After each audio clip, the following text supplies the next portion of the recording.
They saw that affirmative action is over. The time for reparations is now. I'm just got this to show this right here.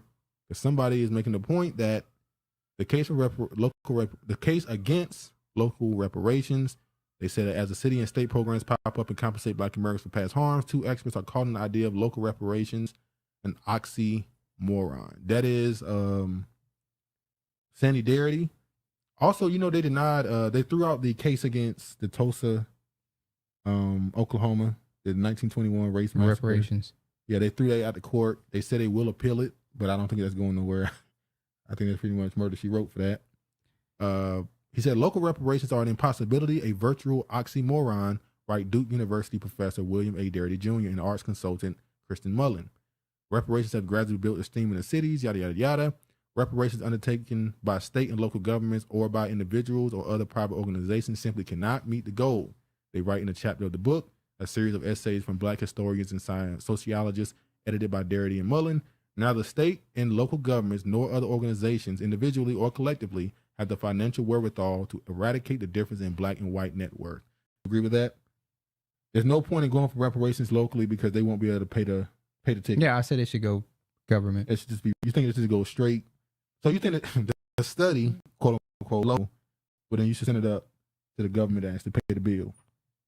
Then it should be dispersed evenly throughout the United States. All right, stolen land, justice deferred, an indigenous Californian dream of a united front on reparations. This was not the original Once headline. again, you did not screenshot the article. The original headline was pretty much, what about Native Americans? What about them? This woman here, she says that she's an activist against any form of racism. She feels like it's her duty to do this, anti-Black racism and all this other stuff. Really, she's latched herself onto Black American causes because, let's be honest, most people look at Native Americans and say, ain't but 5 of them left. So they've latched themselves onto Black Americans in order to get some level of spotlight on their issues anytime they can. Very few, if any, candidates veer off the same narrative or promises they know they can't keep. To the left, to the left. So pack your shit up and go to the left. So she actually, during the Brewster's Beach situation. What's funny is the Indians may owe us reparations for America does, but they got reparations. Exactly. Now, the Indians used the Buffalo Soldiers as something against Black Americans. They can't really use that though. They do. They said Black Americans went around and was going after Native Americans. They gave them the name Buffalo Soldiers. That's why they gave it to them. The same way the white people killed all the buffalo, they said the Black Americans was going after their ass. They said they don't know if they gave them the name Buffalo because of the stamina and the bigness of the buffalo or because of their woolly hair. Because the buffalo has like... Yeah. But also, remember the Brewster's Beach situation when they finally gave the land back to the family? And then they sold the damn land. Anyway, when they gave the land... Did they sell the land? Did we ever follow up on that? They did. So they sold it. The other family wasn't strong enough. The other side. No, they sold it for $20 million, as far as I know. That's what's been reported nationally. I'm surprised we didn't hear no cases. I'm surprised somebody didn't go to court, or somebody put hands on somebody, somebody pop up missing. That's a lot of money. And unfortunately, love of money is the root of all evil. But Brewster's Beach, when they gave the land back to the family, I didn't know that Native Americans, a Native American organization, hers, they wrote the state, they wrote the office and asked for, hey, look, remember, we're the ones who originally owned the land. Like, okay, you acknowledge you took it from them, you did them wrong, but we owned it first, so we should get something too. Then when they sold it back to the city, they thought they should be given the land. The Native Americans. What you got to say? You would have to be here first. Oh, you gonna get rid of them? No, they would have to have been here first. They saying they were. They weren't. That's what they saying. Said D'Arcy, 47, has been a champion of the movements to return land to the state's tribal And how y'all nations. sitting there listening to this woman? Y'all should say, get your FedEx. To save important sites from development and environmental degradation.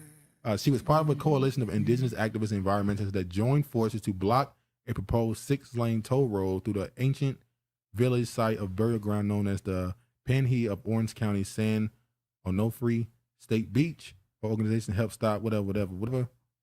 Trying to go to where is it at? Then there's this. This black dude came out. This is talking about the Bruce's Beach situation. Tiger Lily. The land was returned. This is talking about Bruce's Beach, and family subsequently sold it back to the county for $20 million. But officials rejected D'Arcy's amendment, acknowledging that the whatever were the original caretakers. Now she didn't say owners. I guess they believe that humans can't own land. That was her Native American spiritualism that she was trying to they were the input original into that. caretakers of the land. And then she said the denial stung. Having amended it, then that would have set a roadmap around the country, creating a standard whereby you can't perpetuate the complete erasure of the people whose lands this is happening. Then this dude came on. Because non-Indigenous Americans are in a sense visitors of the... I'm going to move back up, I'm sorry. He says, D'Arcy wished for a cross-cultural discourse is echoed by her friend Hopkins, who is black, based in L.A. He's the director of organization transformations at Sienna Club, the 130-year-old environmental group, whatever. We both recognize that our liberation is... She thinks she Pocahontas. We both recognize... This is the black dude talking. We both recognize our liberation is bound I've never together. seen that version of Pocahontas. I catch heat for saying that, he says, but we can't achieve black liberation without acknowledging all of the hurt that has happened in the United States. Hopkins uses the word for the whatever. Because non-Indigenous Americans are in a sense visitors of this continent, it is important we show respect towards hosts.